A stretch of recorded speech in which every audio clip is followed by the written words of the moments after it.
Antes da gente começar o curso propriamente dito, eu quero dizer para o senhor e para a senhora que eu não sou um youtuber profissional. Eu não disponho de um estúdio para fazer gravação e não disponho de um equipamento profissional para de vídeo e de áudio. Eu só disponho do meu notebook e desse fone de ouvido aqui, né, para poder transmitir para vocês o meu conhecimento. Então, a parte técnica dos vídeos poderá um pouco ficar depreciada na sua qualidade, mas garanto que o conteúdo, o conhecimento, as informações que serão passadas serão de grande valia para o seu engrandecimento profissional. Peço que os senhores desconsiderem a questão técnica, mas levem em consideração todo o conteúdo que a gente vai passar para vocês, ok? Agradeço a atenção, agradeço por estar aqui, agradeço também por se inscrever no nosso canal, por curtir esse vídeo e todos os demais, e vamos dar sequência no nosso curso. Nenhum imposto pode ser adotado sem que uma lei o defina. No caso do ITCMD, a Lei é 10.705/2000 e suas atualizações, que entrou em vigor em 1º de janeiro de 2001. Essa lei foi regulamentada pelo Decreto 46.655 de 2002 e depois complementada pela Portaria CAT 15/2003, que define os procedimentos a serem adotados em todos os processos que envolvem o preenchimento de uma declaração do ITCMD.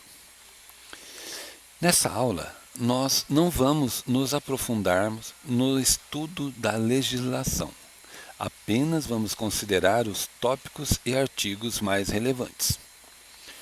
Todos os links para acesso à lei, decreto e portaria estarão na descrição desse vídeo.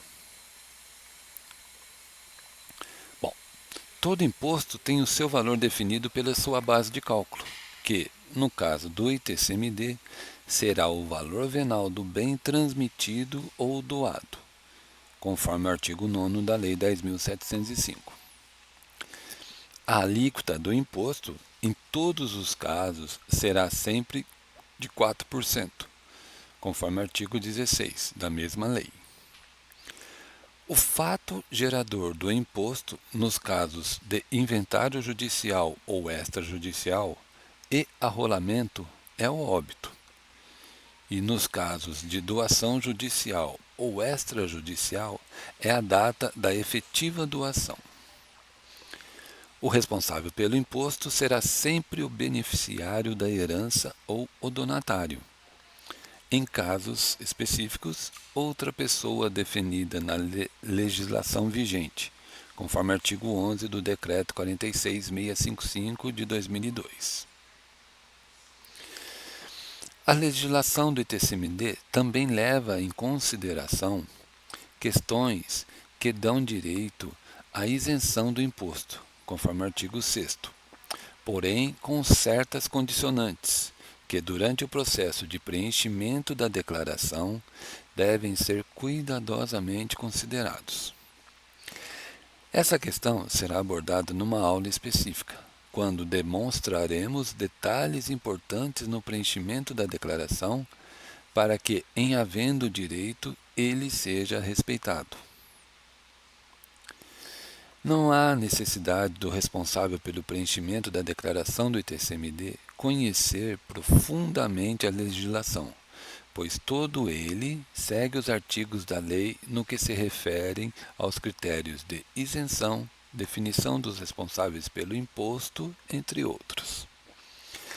Nas próximas aulas, quando abordarmos o preenchimento de uma declaração, essas questões serão vistas detalhadamente. Antes de continuarmos com o curso, gostaria de deixar um recado.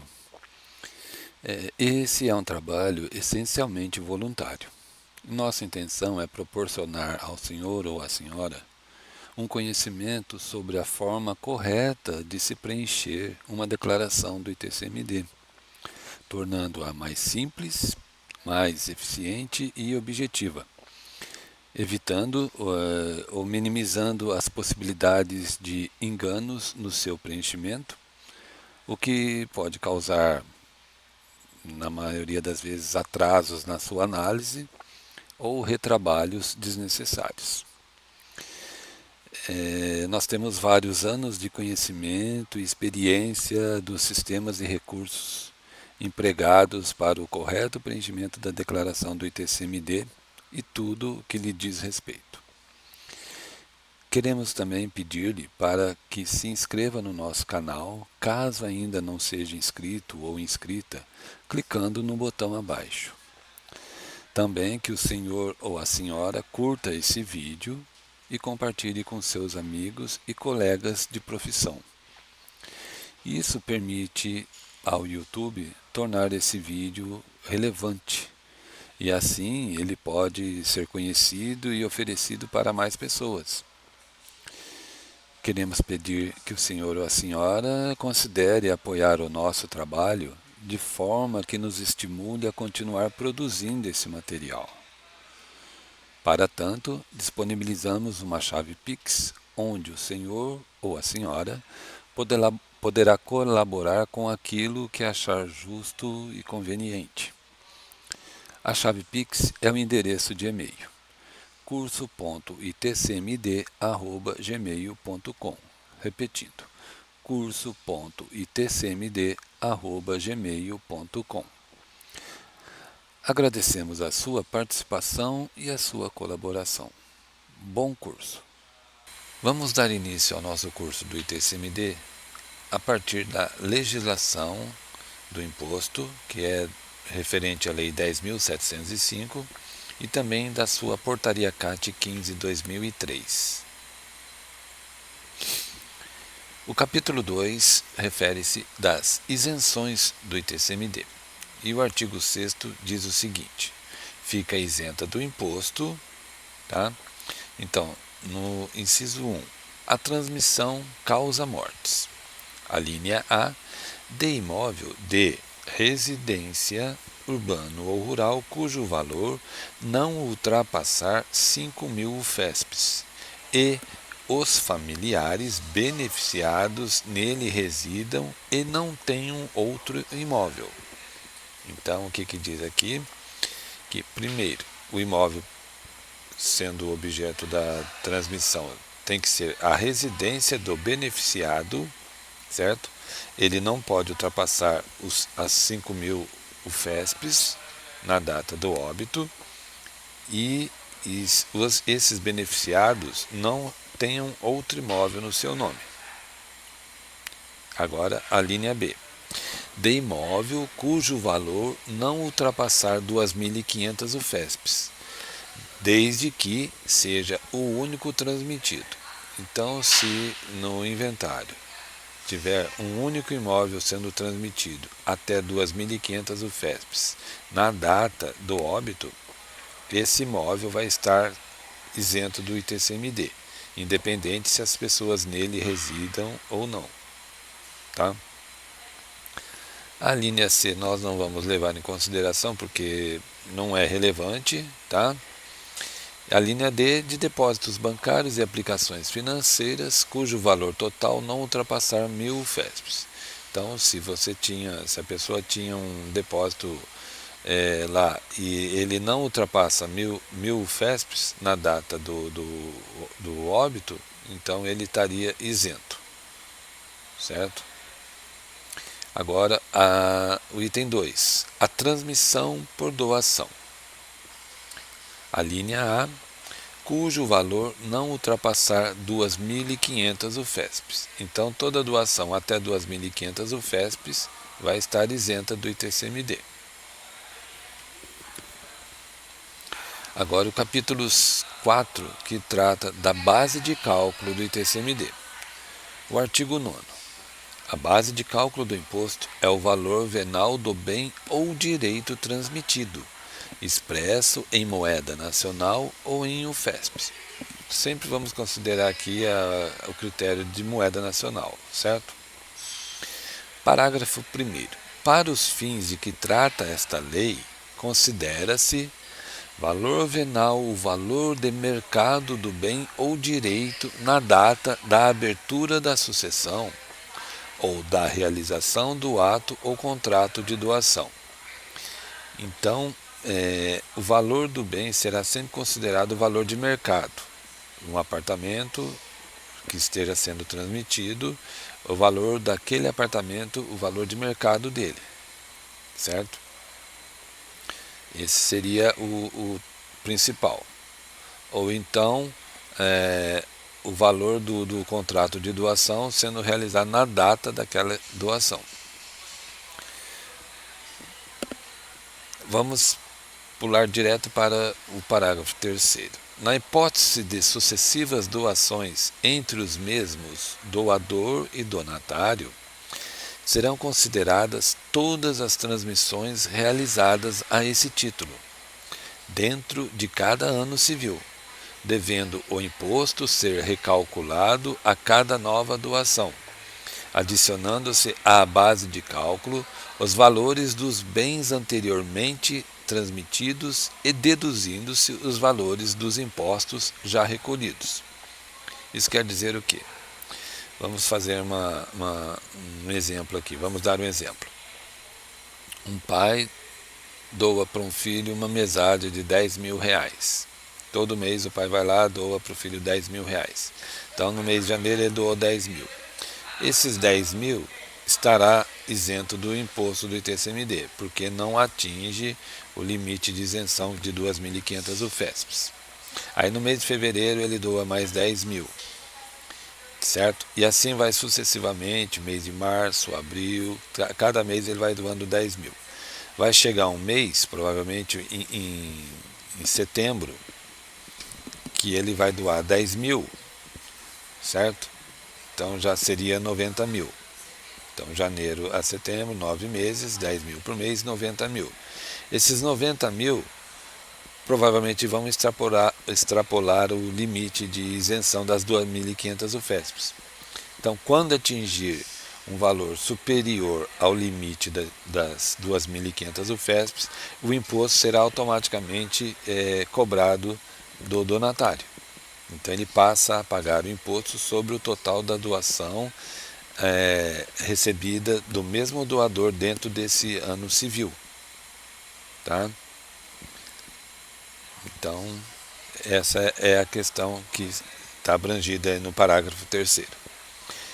Parágrafo 4º. Para a apuração da base de cálculo, poderá ser exigida a apresentação de declaração conforme dispuser o regulamento.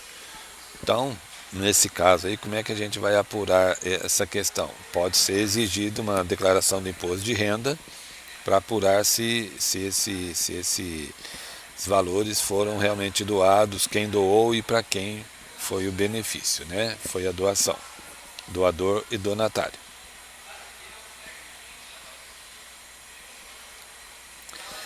Bom, o artigo 11 diz o seguinte: não concordando a fazenda com o valor declarado ou atribuído a bem ou direito do espólio, instaurar-se-á o respectivo procedimento administrativo de arbitramento da base de cálculo, para fins de lançamento e notificação do contribuinte, que poderá impugná-lo. Então, vamos exemplificar isso daí.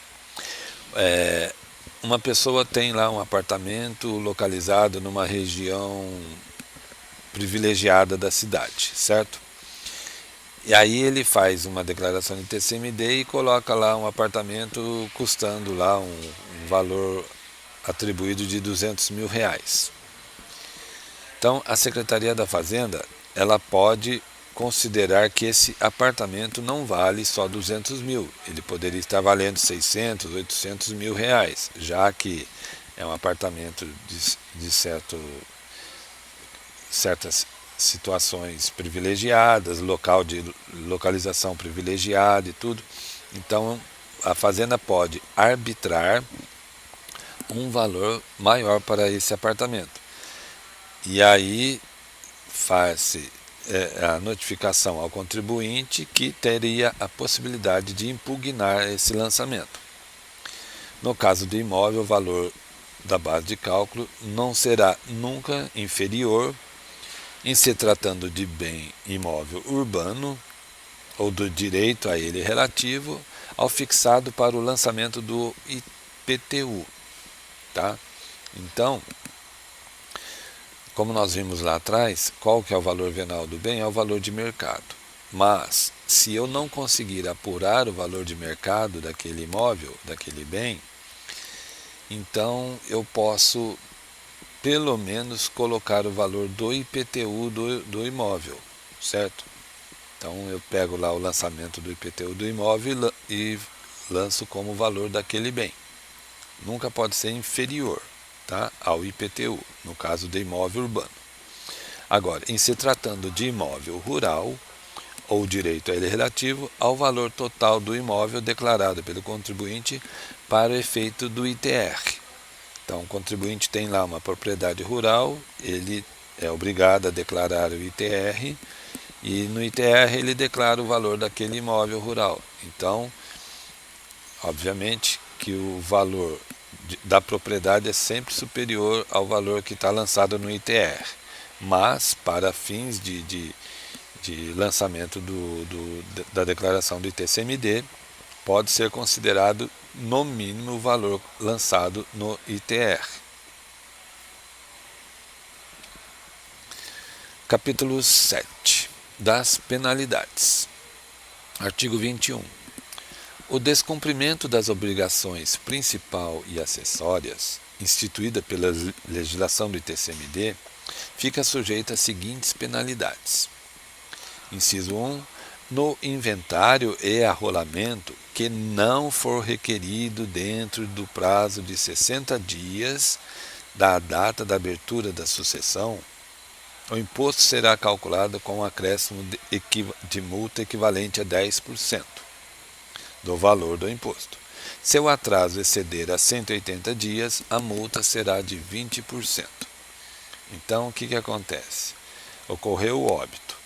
A partir da ocorrência do óbito, da data do óbito, o contribuinte, o advogado, a advogada, tem um prazo de 60 dias para iniciar uma declaração e confirmar essa declaração para ficar isenta de juros e multa. Certo?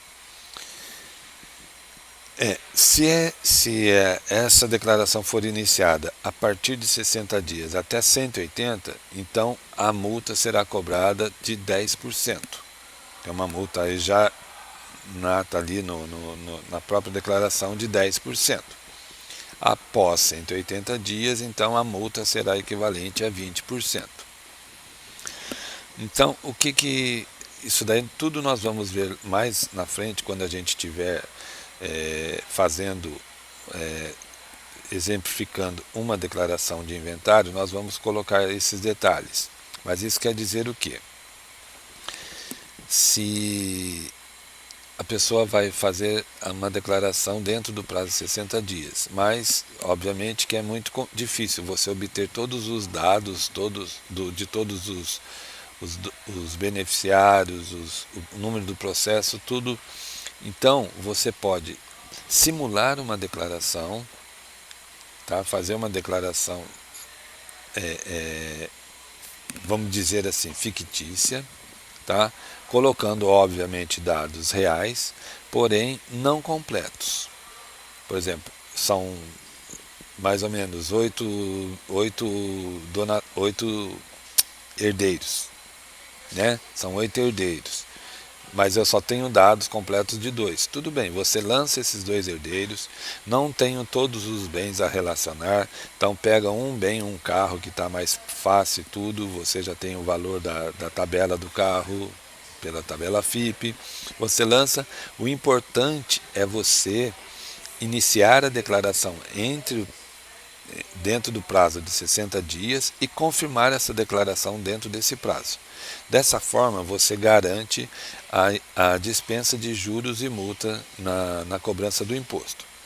Aí, lá na frente, quando o processo estiver com seu andamento já ou concluído ou com alguma coisa mais definitiva, você faz a retificação dessa declaração, certo? Incluindo os outros beneficiários e outros bens e outros dados importantes da declaração, porém essa declaração sempre vai ter início na data anterior aos 60 dias.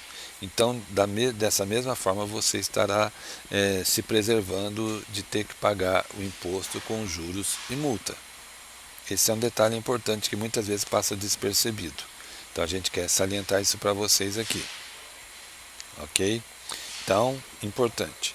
Sempre que houver um óbito e você tiver conhecimento, né, o senhor e a senhora tiver conhecimento da questão, for consultado e contratado para fazer esse trabalho de levantamento do ITCMD, já inicia uma declaração com dados preliminares, conclui essa declaração, confirma essa declaração com dados preliminares antes dos 60 dias.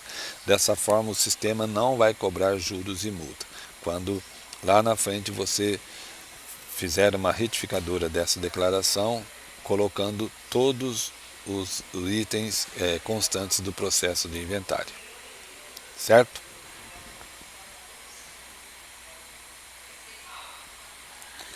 Agora nós vamos analisar alguns artigos da Portaria CAT 15/2003. O artigo 9º. Os erros contidos na declaração e apuráveis pelo seu exame poderão ser retificados de ofício pela autoridade administrativa, a que competir a revisão daquela. Então é aquilo que a gente falou do arbitramento lá atrás. A lei permite que o Estado faça arbitramento. Então a portaria CAT 15 vai definir como seriam feitos esses arbitramentos. Os contribuintes serão notificados da retificação realizada e poderão apresentar impugnação. Antigamente, o que acontecia? A Fazenda ela sentia necessidade de que aquela declaração deveria ser arbitrada, os valores aos bens daquela declaração deveriam ser arbitrados com valor superior. Então ela notificava a pessoa, o contribuinte, o interessado, de que ela deveria providenciar uma retificação daquela declaração considerando o valor que a Fazenda arbitrou. Só que muitas vezes a pessoa não recebia a notificação ou ignorava a notificação e não retificava a declaração. Então aquela declaração ficava pendente lá meses, até mesmo anos para ser decidida. Então o que eles fizeram? Eles mudaram. Então essa retificação será feita de ofício pela própria autoridade administrativa. Então eles retificam a declaração já com o valor arbitrado, aí notificam as partes envolvidas, os advogados, né, que estão lá envolvidos, os herdeiros, notificam e dão um prazo de 30 dias para que eles impugnem essa retificação, certo? Dessa forma, caso não haja a impugnação desses dados, a declaração já estará retificada e os valores serão considerados. O artigo 11 fala uma consequência disso. Na hipótese de o fisco não concordar com os valores atribuídos aos bens e direitos transmitidos, o auditor fiscal da Receita Estadual, incumbido da análise desses valores, notificará o contribuinte dessa decisão e da instauração do procedimento administrativo de arbitramento da base de cálculo. Então, aqui é importante. Parágrafo 1º. Na notificação de instauração do procedimento administrativo de arbitramento da base de cálculo, serão apresentados ao contribuinte a metodologia, os parâmetros utilizados para a aferição do valor de mercado e o resultado do arbitramento. 2. Constará o prazo de 30 dias contado da ciência da notificação, para que o contribuinte efetue o recolhimento da diferença entre o valor do imposto recolhido e o valor do imposto calculado pelo fisco, ou Caso não concorde com os valores arbitrados, apresente impugnação. O que isso quer dizer? Então vamos dizer, você fez uma declaração, colocou um valor de um bem, gerou imposto, você foi lá, recolheu o imposto. Aí você apresenta essa declaração para o fisco, tá? Aí o fisco decide que tem que fazer o arbitramento desse valor do bem. Então ele, mesmo assim, ele faz o arbitramento do valor, retifica a declaração e notifica as pessoas interessadas. Caso esse arbitramento não for impugnado pelo contribuinte, né, não for impugnado, for aceito, então aquele valor que o contribuinte recolheu na primeira declaração será abatido do novo valor do imposto após o arbitramento, certo? Então não é perdido, tá? Tudo que você recolheu dentro de uma declaração e essa declaração foi retificada com valores diferentes, aquele valor recolhido na declaração retificada será aproveitado na declaração retificadora. Esse é um item importante, ok? Bom, aqui nós vimos alguns itens importantes da lei do ITCMD e também da portaria CAT 15, certo? São alguns artigos que nós consideramos mais relevantes para trazer para o seu conhecimento. Mas eu vou deixar aqui na descrição do vídeo os links para acesso completo à lei e à portaria. Se você quiser conhecer, se você quiser consultar, vai estar o link disponível aí para você ter acesso à lei completa e também da portaria, certo? Também vou deixar, assim, na medida do transcorrer do curso, os disponíveis os downloads para os vários anexos que são necessários para você poder dar entrada em algum pedido de restituição, que são necessários apresentar alguns documentos, alguns anexos. Então tudo isso eu também vou deixar no transcorrer do curso, ok? Só lembrando de pedir para vocês curtirem esse vídeo, se inscreverem no canal e também compartilharem com os seus colegas para que todos possam ter acesso a esse curso, a essa instrução, ok? Agradeço a você, a sua participação aí e até a próxima aula.